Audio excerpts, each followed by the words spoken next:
Okay. And I'll insert it after the fact. Right. You can pretend I'm playing it. Right. It was a pleasure about a year ago. Oh, that does feel good. Even if it wakes a sound, I'm going to ask you to... That's perfect. Right on my back. Bill Forsyth. It just sounds like we're on a private jet or something. I'll wait on what I was going to bring up. I'm going to start saying thank you, Wally. Bill Forsyth. I'm for a generation. I'm not the first to tell you this, I know, but for the generation of movie lovers, or for a particular age, you're our guy. You know that, right? Even here in the States, that your films meant a lot to people like myself. Yeah, good. Do you know that Gregory's Girl, for instance, played in? I grew up in Queens, in kind of a blue collar ish, if there's such a thing, neighborhood, and yet at our local movie theater, they played movies like at that time. Yeah. It would be hard pressed unless you put Gregory in a cape and tights. Exactly. Yeah. It would be hard pressed for that to happen now. Yeah. As fortunately there are film forums and that kind of thing. But anyway, so discovering your films, and even with the heavy brogue, it was a very moving film. So it's I'm so excited to meet you and to talk to you. That's good. I suppose my movies were a good alternative to. I grew up with what you were saying about exotic films coming. I suppose it'd be the French films of the sexy new wave. These were the kind of films that the Nouvelle Vogue that grabbed me. Yes, and the same thing. I had to do the language thing. We had subtitles. Maybe I should have subtitled my films. Well, they do that now, right? Don't they? Even with like Scottish and Irish films, if it's heavy enough, make them more exotic. Because when I watched all the early Godard and Truffaut stuff, they were all subtitled. Yes, and it's interesting that made such an impression on you, those films, yet you don't, in any obvious way, see it in your films. I suppose it's just a kind of energy level, really. Okay. And an attitude, a kind of freewheeling attitude. Although they look freewheeling, but I mean, I must admit that my material always kind of scripted quite tightly. Mm-hmm. And also the street level filmmaking, we're usually filming, somewhere that, well, certainly the Nouvelle Vague films that I encountered, they were on the streets, and that was a novelty. They weren't studio bound, or as soon as you're in a studio, then you have that slight theatrical quality. So I think that's where it came from, shooting from the hip. Since we're being all nostalgic.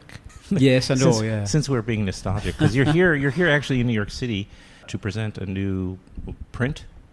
Is it a new? Yeah, a Blu-ray, I think. Okay. So they remastered. They remastered it, yeah. With that audio being remastered as well, obviously. I think so. Yeah, I think so. And you're here to show it. It's going to have a 40 years. I don't know how many years exactly. Was it like 1980 it came out? It must be touching 40 years. It's incredible, right? I know it is. The kids in the film are now like 55 years old. One of them retired. I met one of them last week. Oh yeah, and he worked for the revenue department, and he's just retired. They get to retire early. When you're a municipal worker or work for the civil service job. Yeah, same here. It used to be that way here. I don't know if it's still here. Yeah. We had very strong unions back then.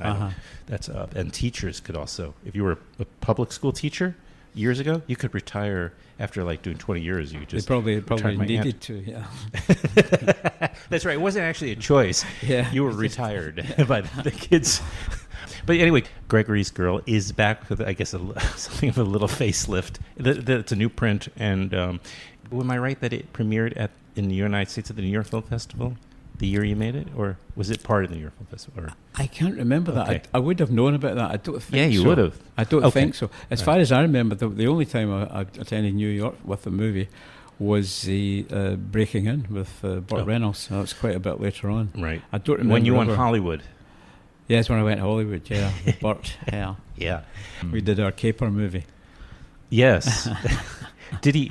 Well, let me. I want to take a step back though. When you were, I guess, a up and coming young man yourself, and you started to make your first movies, did you even have a dream, like goals for it? Did you think, oh, you were going to become part of this wave of, from the British Isles and from Scotland, like these filmmakers that were going to all of a sudden become a generation here of popular directors? I think I saw it in other terms.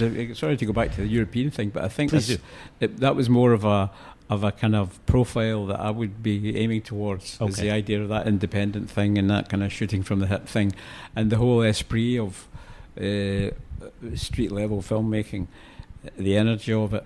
It wasn't so much a British thing, because the British cinema, even narrative films, even fictional films, there was always a little hint of the documentary about them. They always They always had to get the sociology right, and that, I found that a little taxing to want to do that. I wasn't interested in whether you're changing the social condition of the world, although maybe that's to my detriment. So I was just looking for something a little more off the ground. Mm-hmm. Are you talking about like what we called the Angry Young Men films? Exactly. Those types of things? Yeah, the kitchen sink? The kitchen sink, yeah. They seem to be trying a little too hard, to make a point. But we needed it. In its time, it was a needed thing. Yeah. And then you get beyond that, and then maybe a more subtle character. It was a period. Yeah. And we must remember that cinema in those days, in the 30s, 40s, it was an industrial process to make a film. You couldn't just jump into the street and get some actors or kids and make a movie. I mean, you were studio bound, and the cameras were kind of, weighed 2 tons, and so all of that convention belonged to that age. So everything was shot in the studios, pretty much. Pretty much, yeah. Where did you grow up? In what town? I grew up in Glasgow, which is the big industrial town of Scotland. It's on a river, a bit like Brooklyn. It's we had a shipbuilding industry. I grew up. My father worked in the shipyards, so I was writing something the other day, and I remembered the sound was the most important thing, because there was this constant sound of the steam hammers and metal on metal, and it was just you always woke up to it and you lived by it. But it was a gorgeous sound. I remember in school, in the primary school, when I was like 5 years old, and we had our little desks. The desk was like a little wooden desk with a lid. It was like a sound box.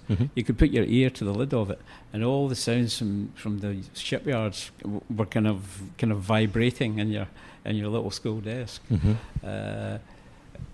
It's quite. I still recall that. It's a kind of magical thing.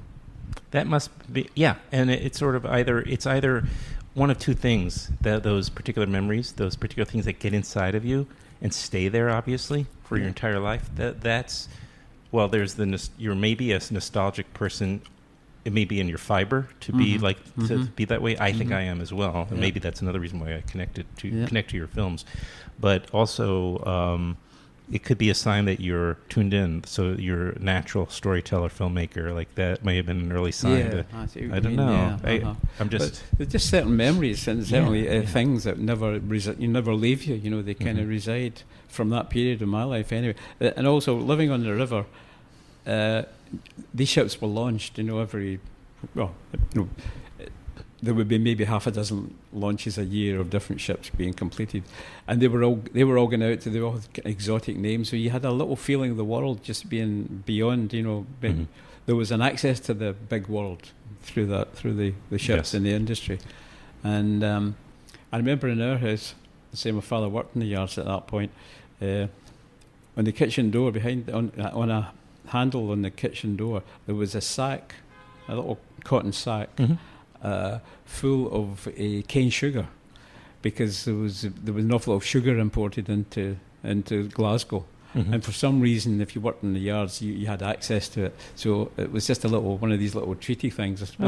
I suppose that's why Scottish people always had kind of bad health and things, because we liked bad health and things because we liked sweets too much. Oh, I see. But I remember as a kid, you could just put your hand in there and get a handful of sugar, cane sugar, which was very nice. Cane sugar, sure. And it kept you working longer. Yeah, exactly. You got through it. So they didn't just leave a little. They tried first a bag of haggis, and then and it didn't work. No, we exported the haggis to Canada. Oh, I didn't know they ate it. I actually, when I went to so far, and I'm embarrassed to say, I've only been to Scotland one time, when I went to there and I went to Edinburgh, I had to try it. I went to a pub and I tried the haggis. Were you impressed? Yeah, were you impressed by the haggis? Well, growing up with in a Jewish family, not that we were religious, we weren't, but we grew up. One side of my family had traditional ethnic food, and and my parents also were very experimental in their diet. So we ate pretty, I'd say, what they call exotic. They wouldn't call it that anymore. World foods. So it wasn't. I wasn't put off by what it is. It was more just the aftertaste was took a little bit. Yes, it's an acquired taste, but I must say, maybe once or twice a year. Yeah, it's a nice little treat. Yeah, they have it at Robert Burns' evening. That's what they eat. So we usually that's the only time they're in the shops anyway. So you usually have a couple of haggis sometime in late January, and that's it. I didn't mean for to monopolize our conversation talking about haggis, but it's fun to do so. Yeah, sitting with Bill Forsyth, whose film Gregory's Girl, which is 40-ish. Gregory's Girl is middle-aged. Yes, yeah. It's coming back, and it's going to have it is as we speak. We're on the cusp. Later today, you're going to go over to Film Forum where it's having a 1 week. Do you remember? Is it? It's going to be. It's going to have a run at the film forum. I think it's just on for over the weekend. Yeah, I don't know if it's got. Maybe it does have a. You're here for the weekend. I'm very badly informed. No, it's okay. You're going to have a proper theatrical. You could get nominated for an Oscar again because of this run again. Yeah, why not? Okay. Oh well. Were you nominated for any of the films that you made? No. Okay. No, just got a few kind of British awards, the BAFTAs. Well, that's a big deal. Managed to do that. In fact, the first year, was it the second year? The second BAFTA that I received was for a Local Hero, directing Local Hero. I was up for writing and directing, but I got the directing one. But the interesting thing was after it. Marty Scorsese had a film in what year? 80? It was King of Comedy. Oh yeah, I forget the script writer, but Marty won on the. I think he got the screenplay prize, and I remember leaving because we had some mutual friends, so we left with Marty, and I'm sorry I forget the screenwriter's name. Well, he also wrote Taxi Driver. I'm not sure. No, it wasn't. It wasn't. I know that's Paul Schrader who wrote that. No, it wasn't Paul Schrader. It's a funnier guy. But the thing was, when we hit the street, we were walking to this place to get a drink, and he and I said, why don't we just swap these things, because they didn't have the plaques on them. They mailed you the plaque later on, the old thing. Oh yeah. So I didn't know that. So we swapped BAFTAs. I've got his and he's got mine. Wow. Yeah, you should put it on eBay. Yeah. That's what I would do. You could finance your next film. Probably. And so anyway, you're going to spend the weekend doing Q&As at Film Forum. So I'm going to make an effort to get this up at least, out into the world, so that we can, let people know that, because you're not here, you don't get to the States too often. No, I don't. No, and there's no excuse, because we're only 5 hours away. We have one hop flights from Edinburgh and Glasgow now. Yeah. So there's no reason not to make more of New York, and I think I probably will. I hope so. Yeah, that's wonderful. It would be nice to think that I could be walking, in the village or something, and walking past Bill Forsyth on the street. I've got family connections here. My son lives here now. Oh. He was actually born in Manhattan. He was born in the village. He's a man of his own resources now. He's over 30. But does he have children? He has, yeah. So you have grandchildren here? They're not here yet. He's the first arrival. He's here. His wife and kid coming over later on. I see. But you have grandchildren in the States, is my point. They're not in the States at the moment. They're actually in Taipei, in Taiwan. I know, it's the capital. It's a big world. Yeah. Just when you've got a direct flight to New York, they're in Taipei, So here's the story that I was going to start telling you before. I joked earlier that when you went Hollywood, well, it was actually not like overnight. You actually segued, if you will, slowly. You made Local Hero, which kind of had a foot in on both sides of the pond. You had Well, it was a UK film. It didn't. Had, it's true, a little but bit you of had you had Burt Lancaster. We had, Come on, exactly, and you had Peter Riegert, and we had Warner's had some money in it. Yeah. Okay, and Peter Riegert, hot off of Animal House, and right. So I got to talk to Peter Riegert, good. Some time ago. It was so much fun. He's a lot of fun. He's a very friendly guy, enjoyable to talk with, and so I'm hoping to catch up. I hope he's going to be around over the weekend. Oh yeah. Well, he has a place up on the Upper West Side, but I don't think he spends a lot of time there. I think it's I'm not sure, but I know he lives just upstate a little bit. Does he? Right. I think so. But so it's a very quick trip. So we got to make sure Peter comes down here. If you need his number, I have it.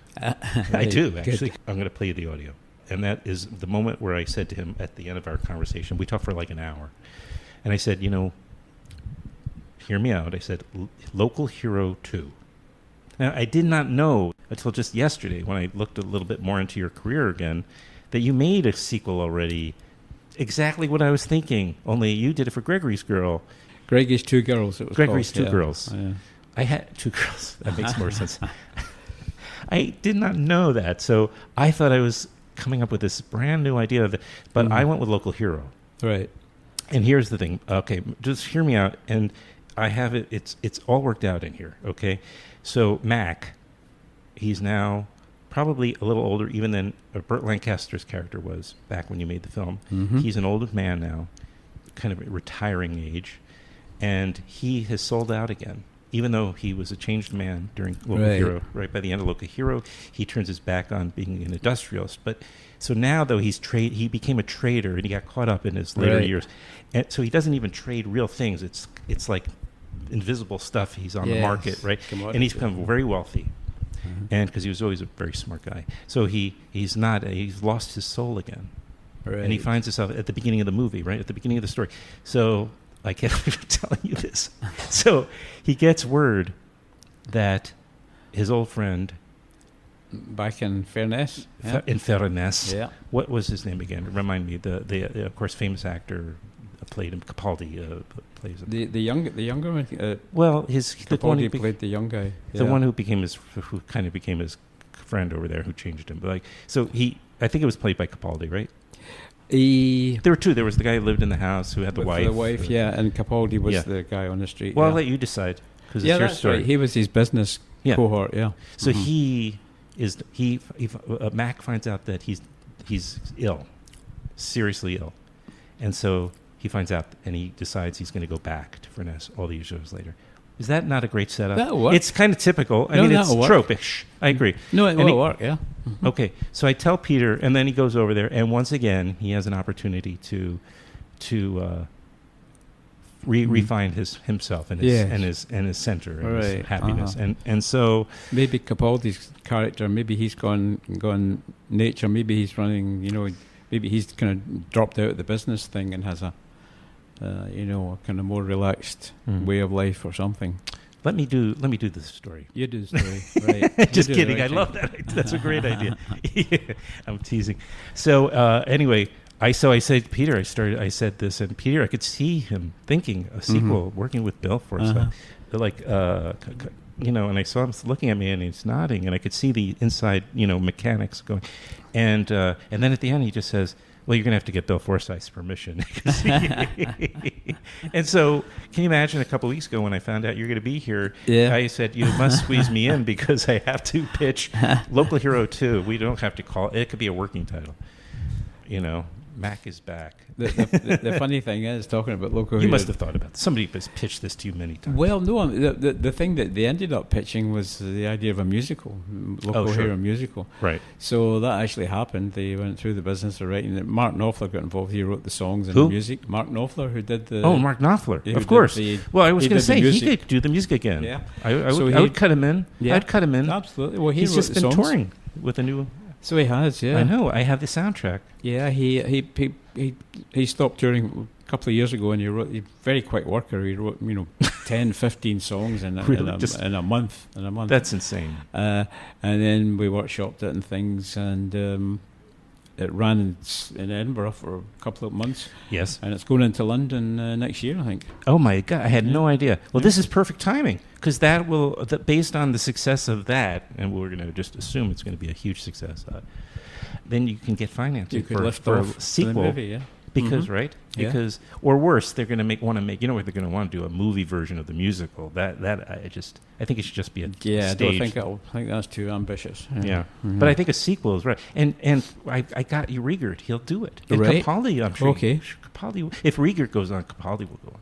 Yeah. And then any of the other actors that we can. Yeah, that would work. That would All right. work. I'm going to write a draft of this. I just needed to get your unofficial permission. Do I have Next permission phone to write call, it? next phone call should be David Putnam, because he probably owns the rights to the whole thing.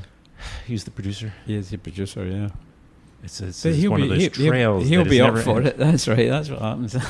But this one will make cheap. You know, we don't have to. I mean, not like Local Hero. How much did that cost? What was the What was your budget on that? You can talk about A couple of million, I think. 2 million. Amazing. 2.5 million. This beautiful film. Yeah. It was quite a lot of money, 40 years ago. It was. I wonder if you think about it, I don't know inflation and what, maybe it'd probably be 15 million now. So that's a reasonable amount It of money. is. Yeah. Good to know. Yeah. We just need those guys, and we'll have to get a young hot actor or actress, or Yeah. because that's sort of part of the deal now. For You the have to bring in- mermaid, yeah. Oh yeah. For the, it could work. Mm-hmm. All right. So I have to go. What's his name? The David producer- Putnam. David producer. Putnam. Yeah. Okay. I think that's your first call. Okay. Definitely. I'll go on and I'll find out his. You laugh, but I'm making my first. I'm 50s in my 50s. I'm making my first short film. I wrote it. Terrific. And I'm shooting it later this fall in November. Wonderful. Thank you. And You got some actors in it. Yeah, it's all cast. Action SAG thing, actors. Right. Yeah. Wonderful. And I'm actually going to take a role in it because it's a short film. And then I just finding that I've suppressed this urge for a long time, like where I just started things and I didn't. And I've seen variations come up, like I waited a long time and now they're making a musical of Local Hero, so I need to, Yeah. The thing I've found, the best instigator of projects is necessity. That's a good point. Yeah, Mother that's of invention. Right? Yes. Yeah. Because when I made like that sinking feeling, I had more or less quit any other involvement in the film business just to have the time and the energy to do that. And we made that film for no money. It was the same kids who were in Gregory's School, but I had rounded up these kids at a local youth theatre. So we made the cheapest feature film that it was in the Guinness Book of Records. Really? As the cheapest feature film ever made, up to that point. So that was you've got to be a bit of a desperado to I agree with you. get into the film business at that level, at that low level, Yes. to just kick up. Yeah, it felt good. It felt good being on the streets with no money. There was a famous moment when that sinking feeling, that first film, it ran at the Edinburgh Festival in Edinburgh. I come from Glasgow, as you know, which is another city. Right. Slight rival between the cities. They're about 50 miles apart. And in the local newspaper in Glasgow, the film was a big success at the Edinburgh Festival. So it said, Glasgow film triumphs at Edinburgh Festival, and it mentioned my name in the headline. In the same newspaper, in the back pages, my name was there again because I had built up so much debt that my furniture was being pointed to me by the council because I hadn't paid my council rates. Oh my gosh. And it's a regular, they don't do it anymore, it's illegal now. Okay. But in those days they could knock on your door and come in and put little labels on all your furniture. Oh my, and then sell it off. And then have a sale. Right. Oh my God. It's called a warrant sale. So that was a famous edition of the Evening Times, and I had two mentions. Two different pages. I hope you kept the copy of that. Yeah. You have to frame that, or those two pages on the same. Well, this has been a dream. It's great. I love meeting you, and I'm going to remind people that there's a new print of Gregory's Girl. It's going to be at the Film Forum for at least the next week. It may be even a 2-week run. I have to check, and I'll make sure in my introduction. Good. Yeah. And then you are going to be here most of the weekend doing Q&As for some of the evening shows. Screenings. Yeah, we're doing Saturday. We're doing Saturday tomorrow. Right. There, and then we're going over to Astoria to the Museum of the Moving Image. The Museum of the Moving Image, where we're running housekeeping.